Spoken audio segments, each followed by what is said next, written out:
Februar 2026 und die Karnevals- bzw. Faschingszeit ist schon vorbei. Trotzdem beschert uns Kobi eine Limited Edition, die etwas mit Verkleidung zu tun hat.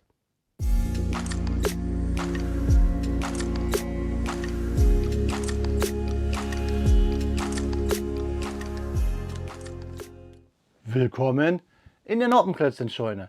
Mein Name ist Blockstar und Freunde, ich habe hier auf dem Bautisch die aktuelle Limited Edition aus Februar 2026 im Maßstab 1:28 aus der Historical Collection World War II, den Jagdpanzer 38T, den sogenannten Hetzer. Wir haben hier ein tolles Diorama mit um dieses Fahrzeug herum, eine Szenerie aus dem Unternehmen Greif, einer der bekanntesten False Flag Aktionen der Militärgeschichte. Also keine Zeit verschwenden, Freunde, ich lade euch ganz herzlich ein, hier auf meinem Bautisch, dann schauen wir uns zuerst den Inhalt dieses Kartons genauer an.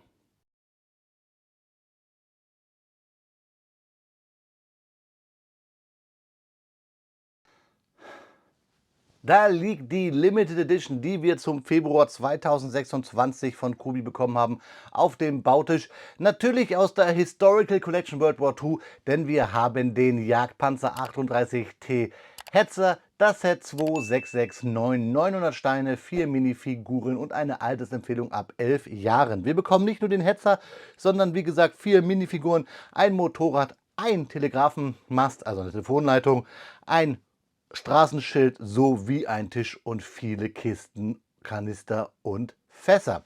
Schauen wir uns die Rückseite an. Auf das freue ich mich ganz besonders, dass wir hier den Jagdpanzer 38T bauen können mit Innenraum. Wir sehen sehr viele Drucke. Wir haben den Telefonmasten, wir haben einen Panzergrenadier, wir haben einen MG-Schützen, wir haben den Panzerkommandanten als Minifigur und wir haben einen deutschen Kommandosoldaten, der sich als Amerikaner getarnt hat und hier fleißig die Straßenschilder austauscht, um Verwirrung zu stiften. Dazu später mehr bei den Fakten. Ihr dürft wie immer raten, was ich für eine Nummer hier habe bei der Limited Edition und ganz interessant natürlich wie immer das Originalfoto. Lassen wir jetzt mal unseren Jagdpanzer 38T fliegen, denn wir wollen ja sehen, wie die Steine und vor allen Dingen, wie sich die Anleitung gestaltet. Ja, Freunde, da liegt der Inhalt auf den Bautisch und mir entgegengehüpft ist gleich der schwarze Teiletrenner von Kobi. Für mich der beste Teiletrenner der Welt, weil wir eine schöne Hebelwirkung haben, weil wir die Bügelperlen und Achsen hier mit dieser Stange rausdrücken können und weil wir hier eigentlich keine Noppen mehr zählen brauchen, weil wir eine Anlegehilfe haben. Also schon mal toll, dieses tolle Werkzeug dabei zu haben. Dann haben wir 3 Bauabschlusstüten hier hauptsächlich gefüllt mit diesen senfgelben Steinen. Die 1, ich denke mal, das wird die Wanne des Panzers werden. Dann die 2, dort haben wir Ketten und auch hauptsächlich senfgelbe Steine. Und dann die 3, hier werden wir wohl hauptsächlich die Minifiguren und Accessoires haben. Sowie natürlich dann die Anleitung hier mit Klammern zusammengehalten. Wir schauen kurz rein. Wichtig bei Kobi Anleitung ja immer, lest die erste Seite, dort haben wir die Legende, dort sehen wir die Sondersteine.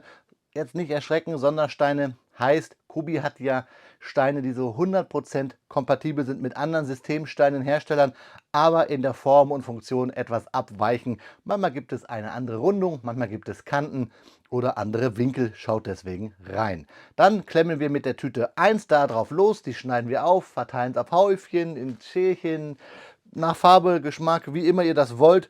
Und dann klemmt ihr drauf los. Der aktuelle Baustep ist immer farblich, der davor ist ausgegraut. Pfeile weisen uns den Weg. Es gibt mitunter Anlegehilfen und in diesen Kästchen wissen wir, welche Steine wir brauchen. Hier sehen wir, dass wir Anlegehilfen haben. Manchmal gibt es auch so Sonderkästchen, wo ein Baustep nochmal gesondert erklärt wird. Und fertig sind wir dann mit dem Baustep. Tada! 162, ein lustiger Baustep, und auf den letzten Seiten haben wir dann eine Teileübersicht sowie Bauanleitungshilfen für die Minifigur. Sollte euch ein Teil fehlen, habt ihr die Nummer und könnt es gleich bei Kobi auf der Webseite monieren. Und hier haben wir natürlich dann das Zertifikat. Da dürft ihr gerne raten, welche Nummer ich habe und auch die Zertifikatssteine. Schauen wir uns alles später an. Freunde, ich kann euch sagen, heute gibt es spannende Faxen. Faxen machen die Soldaten, denn sie machen eine False Flag Aktion. Keine spannenden Faxen, sondern spannende Fakten, Freunde. Ich wünsche euch viel Spaß beim Lauschen dieser geschichtlichen Fakten und mir beim Klemmen.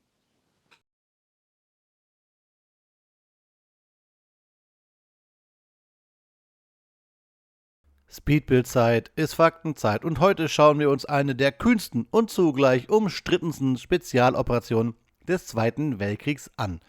Unternehmen Greif. Ein Täuschungsmanöver mitten in der Ardennenoffensive 1944.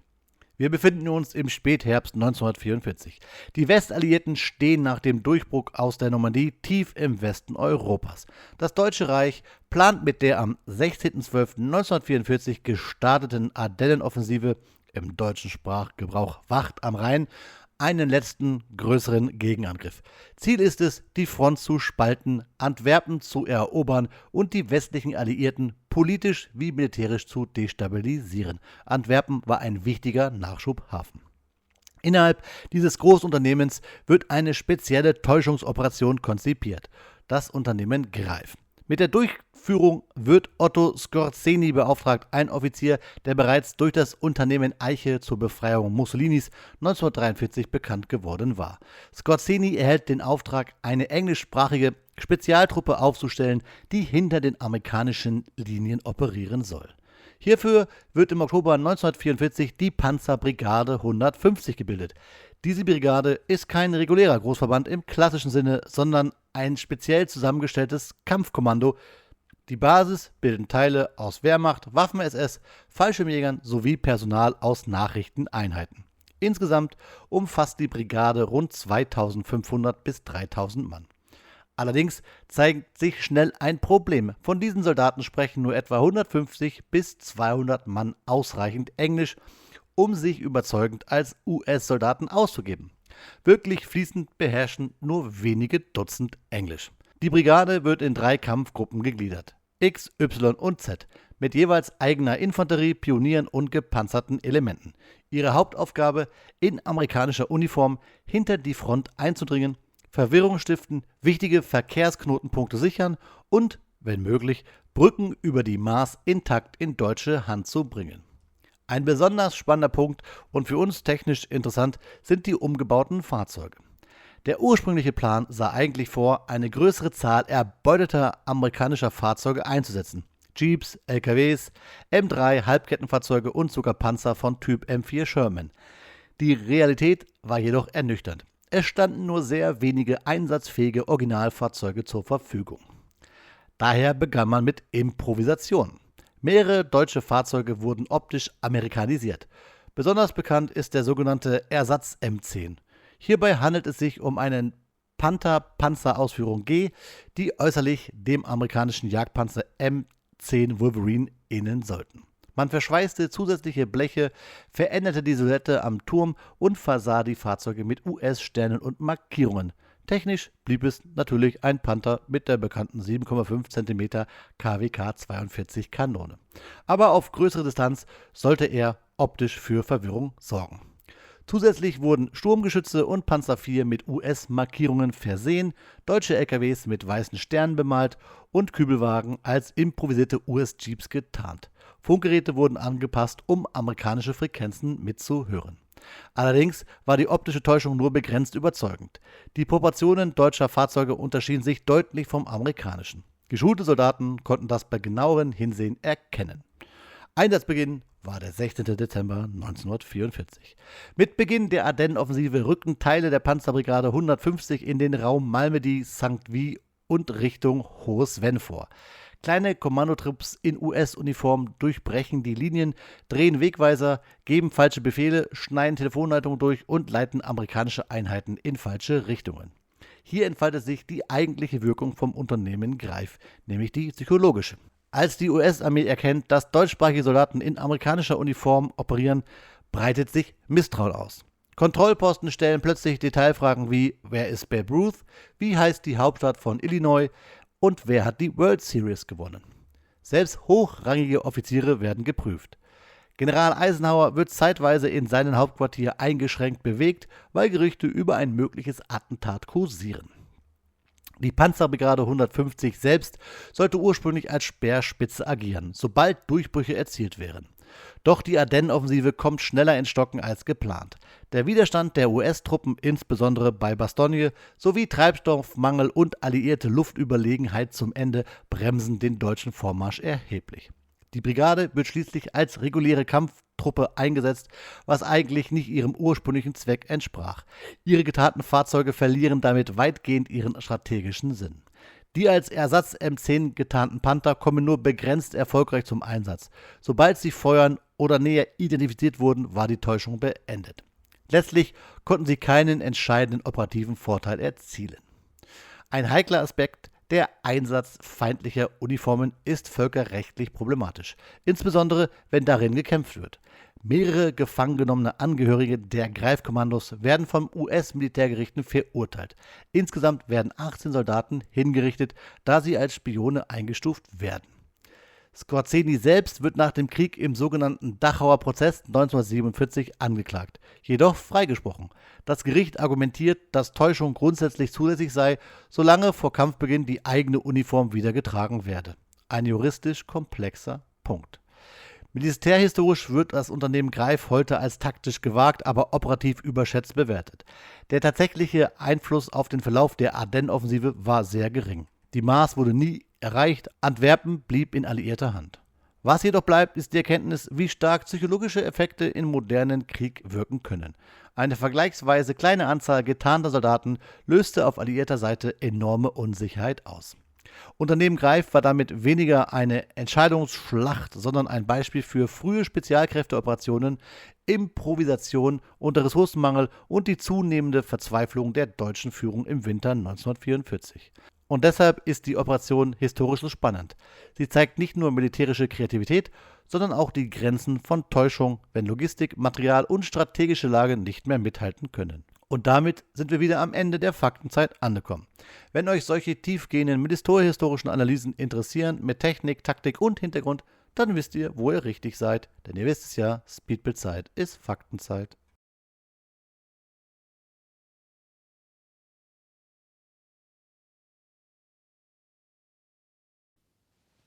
Die aktuelle Limited Edition, die wir zum März 2026 ausgeliefert bekommen haben aus dem Hause Kobi, aus der Historical Collection World War II, weil wir haben hier das Set 2669, den Jagdpanzer 38T Hetzer im Maßstab 1:28 mit 4 Minifiguren und bestehend aus 900 Steinen.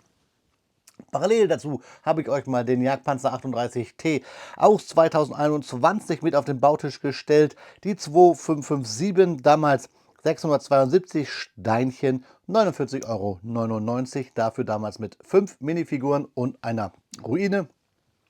Dann ganz rechts die 2382 aus 2018, 24,99 €.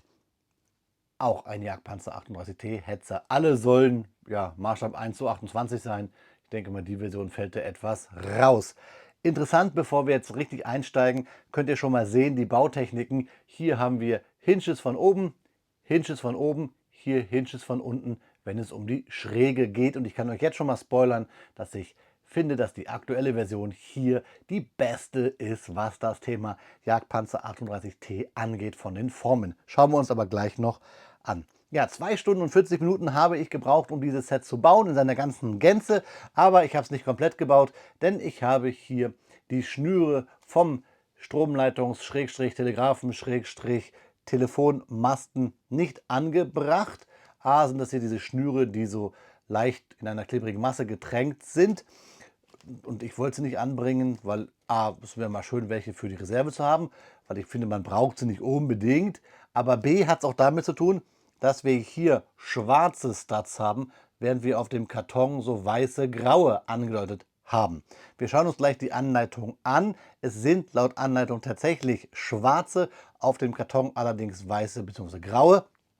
Kobi hält sich das wie viele frei, dass sie quasi auf den Karton schreiben, dass das alles abweichen kann von der originalen Darstellung. Also sie somit rechtlich auf der richtigen Seite. Ich habe mir trotzdem einmal aus meiner Kobi-Steine-Sammlung hier graue geholt und werde sie dann dagegen austauschen und dann werde ich auch die Schnüre anbringen. Deswegen seht mir das nach, dass ich das jetzt hier für dieses Video nicht gemacht habe, denn ich möchte euch ja immer präsentieren, wie das Set wirklich ist, ohne meine Modifikation.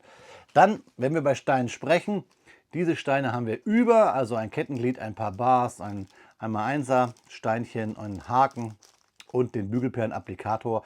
Also nichts Wildes. Vielleicht habe ich diesen 1x1er auch irgendwo vergessen. Mir entzieht sich jetzt gerade wo. Wenn ihr es auch überhaupt, schreibt es gerne mal in die Kommentare.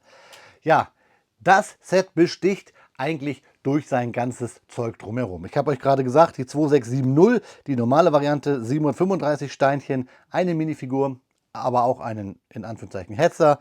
Diese Version hat also ein paar Steine mehr, über 150.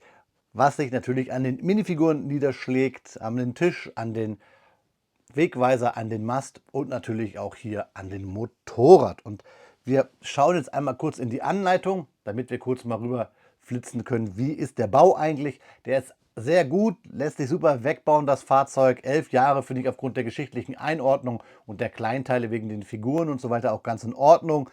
Aber sonst ist der Bau nicht schwer. Kleiner Manko finde ich beim Set schon, das sehen wir gleich. Egal wie er stellt, man kann immer so ein bisschen hier unten diese Noppen schon sehen, das gefällt mir nicht ganz gut. Wenn ihr Fliesen zu Hause habt, würde ich empfehlen, diese zuzumachen.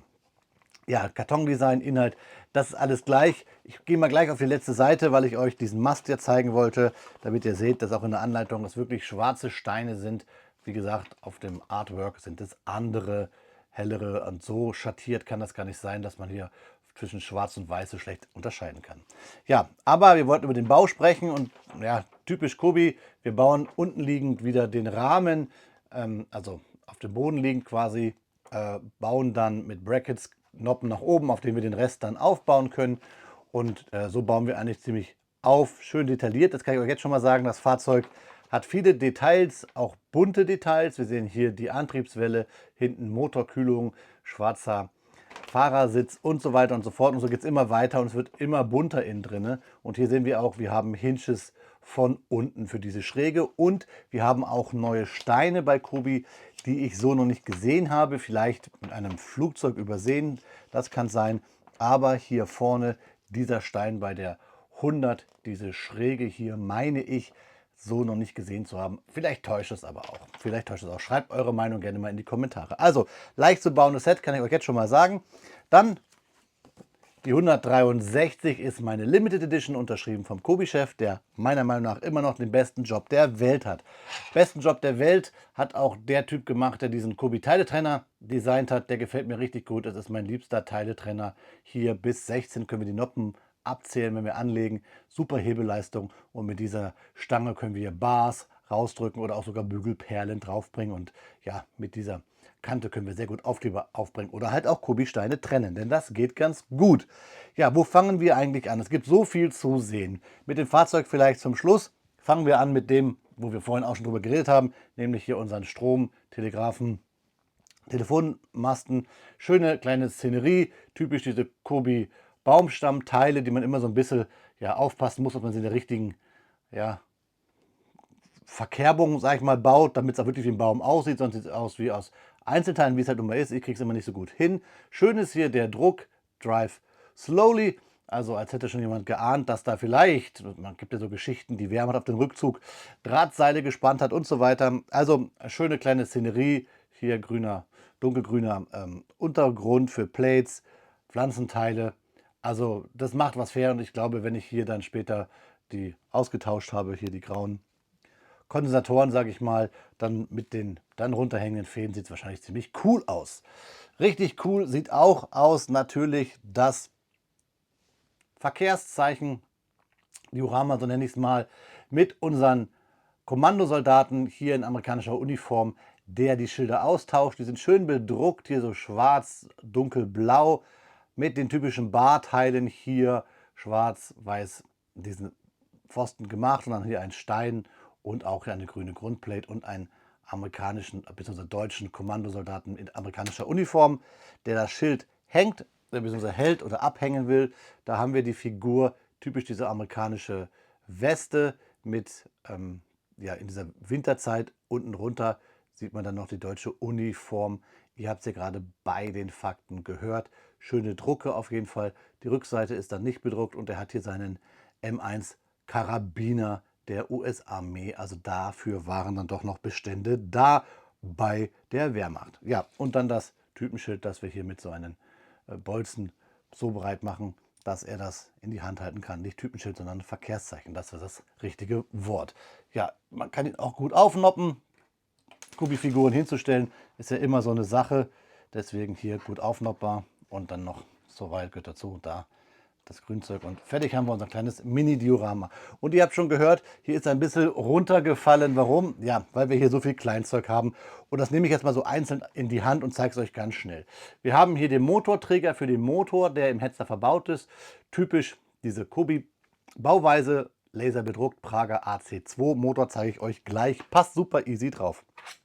Dann Typenschild auf Hinge-Element, 2x6er Plate, auch gelasert, Maßstab 1:28, Nummer 163, ihr habt es gesehen. Jagdpanzer 38 T, typisch Hochglanz, von meinen Fingern schon sehr angeditscht. Und dann, ja, eine ganze Menge Zeug dazu. Wir haben einen kleinen Kanister, Wasser oder Benzin. Wir haben 2 kleine Kisten, Munition, Werkzeuge, Verpflegung, wie auch immer. Ihr kennt sie oft bei Kobi-Panzern auf den Seitenkästen gestellt. Dann, ja, ganz easy eigentlich hier mit diesen 1x2er Plates und dann mit der Fliese, die abgerundet sind, so ein quasi deutsches Kochgeschirr gebaut. Finde ich richtig easy, schön, aber man erkennt es sofort, was es sein soll.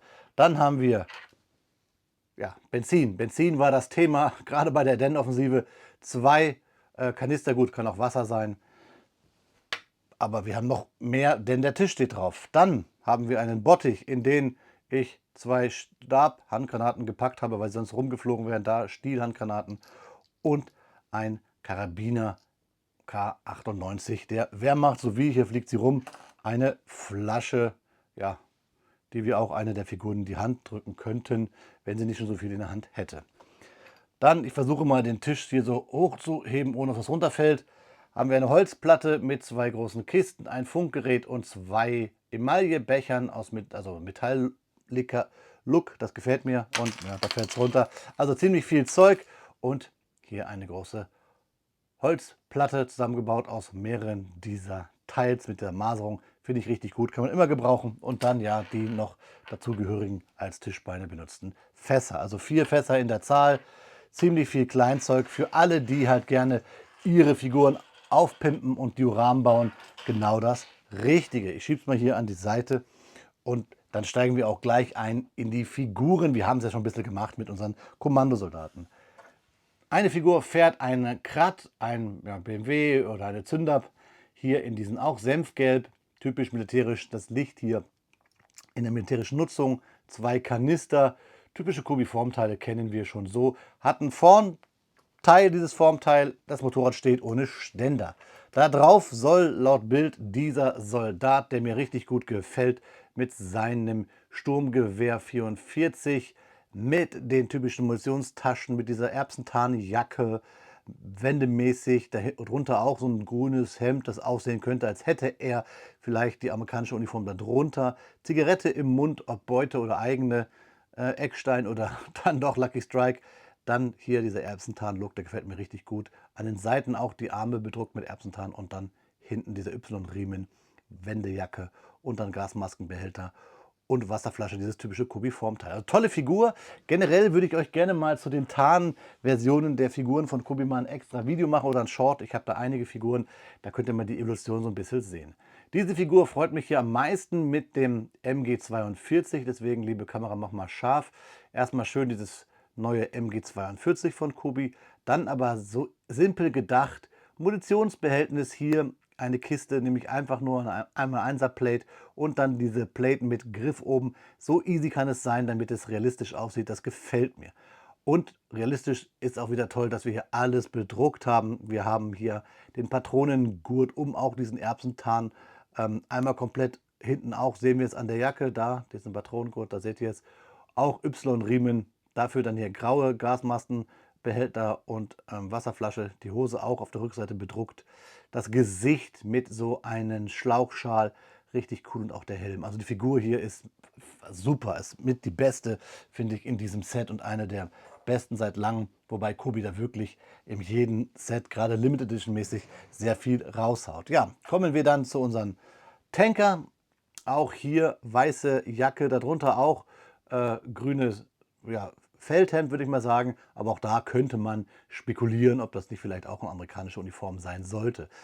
Wintertarn, Wendejacke, Dickermannjacke, Dienstglas, Luger und hinten auch bedruckt mit der Kapuze. Das finde ich richtig gut. Also, ach ja, und der Schramm im Gesicht und Mütze M43. Also auch eine tolle Figur. Ja, bis jetzt hat schon alles eine tolle Figur gemacht. Und glaubt mir, das geht hier mit unserem Jagdpanzer 38T noch weiter. Rollt jetzt nicht so gut. Ihr könnt mir aber glauben, Freunde, mein Untergrund ist zu glatt. Es läuft sehr gut, das Fahrwerk. Wir haben diese neueren Ketten von Kobi, bei denen man ein bisschen aufpassen muss. Sie gehen leicht zu knüpfen, aber sie gehen auch leicht ab, wenn sie vielleicht zu locker sind. Also da aufpassen. Ihr seht das Fahrzeug, ich habe es euch gesagt, von unten hier Hinge. Da sehen wir dieses Kantelement, was ich meine, was vermeintlich neuer ist von Kobi. Dann generell die Form, diese Dreieckform, ich sag mal fast stealth-mäßig, so kommt es ja daher. Hier besser gelungen als bei den Varianten hier aus 2021, wo wir mehr Kanten haben, auch wirklich viereckige Kanten haben und Hinge-Elemente von oben kommen, von unten nochmal kommen, an der Seite hier nochmal welche kommen. Das sieht gleich, werdet ihr sehen, viel besser aus. Und bei dem großen hier ist es auch viel grobschlächtiger. Da haben wir auch von oben hier die Hinge-Elemente und auch da durch diese Wedge-Elemente etwas kantiger und dann doch wirklich sehr gerade. Das ist hier alles besser gelöst, wenn ihr mal schaut. Wir haben halt hier wirklich diese Winkelage, die dieses Fahrzeug hatte. Ja, gebaut habe ich euch gesagt, typisch hier auf dem Boden liegend und dann mit den Noppen nach oben, also mit Brackless gemacht, damit man von oben drauf machen kann. Oder wenn ihr sagen könnt, auch mit Brick Modified, je nachdem. Das habe ich euch schon gesagt. Die Kante hier finde ich etwas blöd. Da werde ich mal schauen, ob ich hier nicht noch vielleicht Steine drauf mache. An den Ketten lässt sich wohl nicht vermeiden, aber das werde ich dann später nochmal überbauen. Drucke haben wir einige. Balkenkreuz, hier hinten die Luke, da die Luke. Wir haben natürlich hier die Fahrersicht bedruckt. Diese Kiste haben wir bedruckt. Und innen drin haben wir noch einiges an Drucken. Generell viel Kleinzeug. Hier hinten diese Heckluke, da ist auch so ein Kobi-Band drum, das so klebrig ist. Das habe ich aber dann wirklich angebracht, weil zum Fahrzeug gehört es ja. Generell gefällt mir auch die Abgasanlage ganz gut und auch die Funkanlage und auch die Luke hier für dieses MG, was sich ja von innen steuern lässt. Und auch die Saugnapfblende gefällt mir ganz gut, wobei es ein bisschen locker sitzt, nur an zwei Noppen und hier unten gucken zwei Noppen durch, aber das lässt sich wahrscheinlich bei der Bautechnik nicht vermeiden. Jetzt schauen wir mal ins Innere. Da haben wir übrigens auch noch den Druck für die Luke, denn das ist ganz cool gemacht. Das Ganze hängt nämlich nur an drei Noppen und da seht ihr es. Eine Noppe, eine Noppe, eine Noppe. Das ist all das, was das hier hält. Und hier seht ihr von innen, wie es gebaut ist mit den ganzen Hinge-Elementen.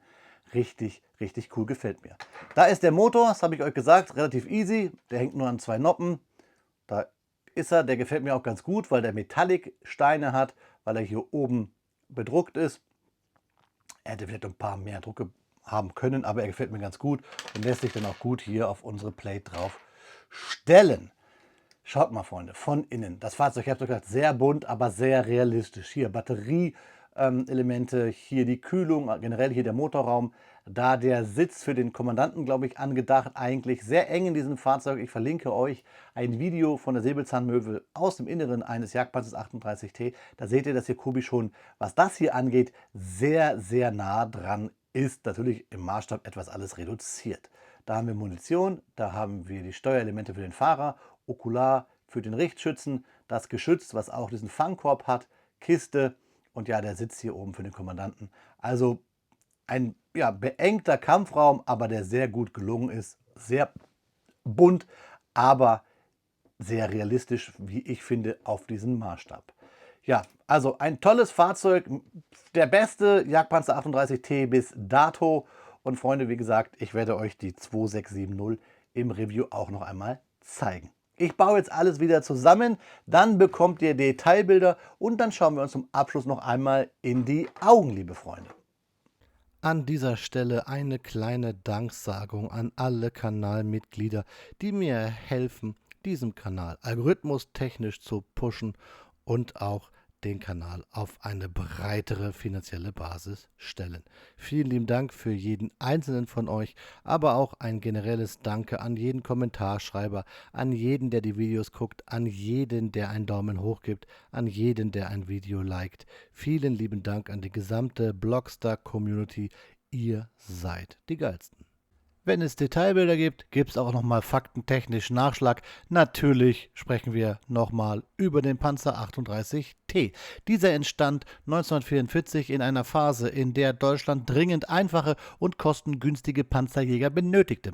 Die Grundlage bildete das bewährte Fahrgestell des tschechischen Panzers 38T, das nach der Besetzung der Tschechoslowakei weiterhin in den Skoda- und BMM-Werken produziert wurde. Auf dieses kompakte Fahrgestell setzte man eine komplette neue, stark abgeschrägte Panzerwanne. Gerade diese schrägen Panzerplatten waren ein entscheidender Vorteil.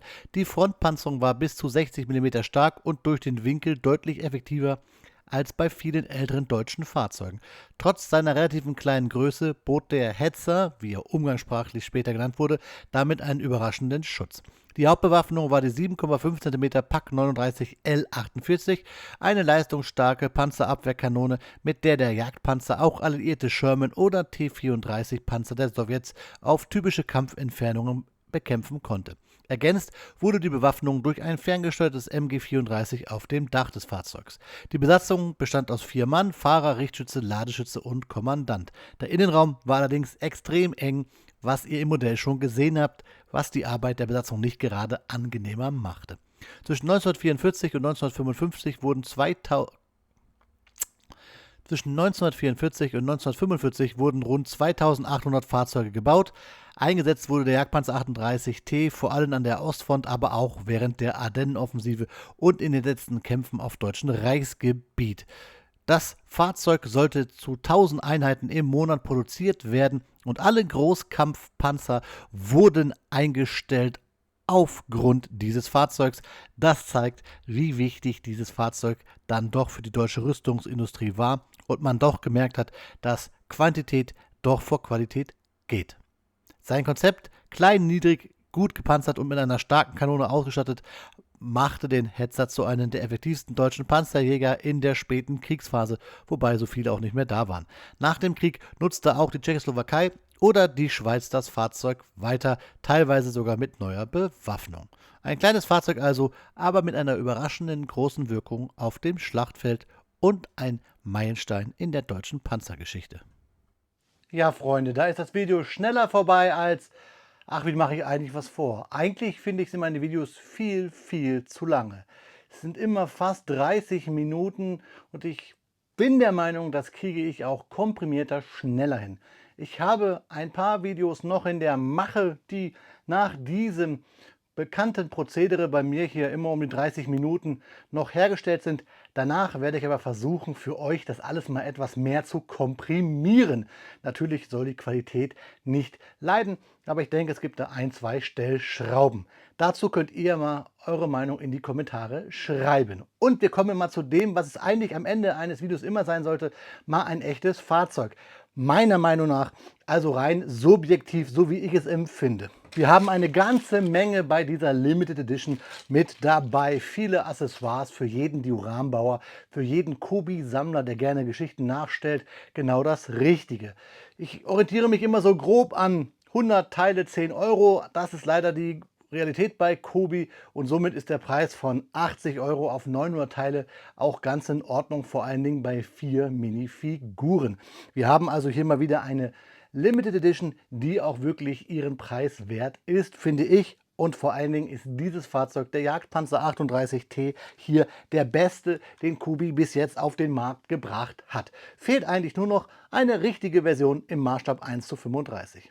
Was meint ihr? Schreibt es mir gerne in die Kommentare. Lasst gerne ein Abo da, teilt das Video, drückt auf die Glocke und auch ein kleiner Hype würde nicht schaden. In diesem Sinne, Freunde, bei so einem Fahrzeug, das ja auch nur ein Auto ist, wünsche ich euch wie immer gute Fahrt, auf Wiederbauen, euer Freund der Blockstar.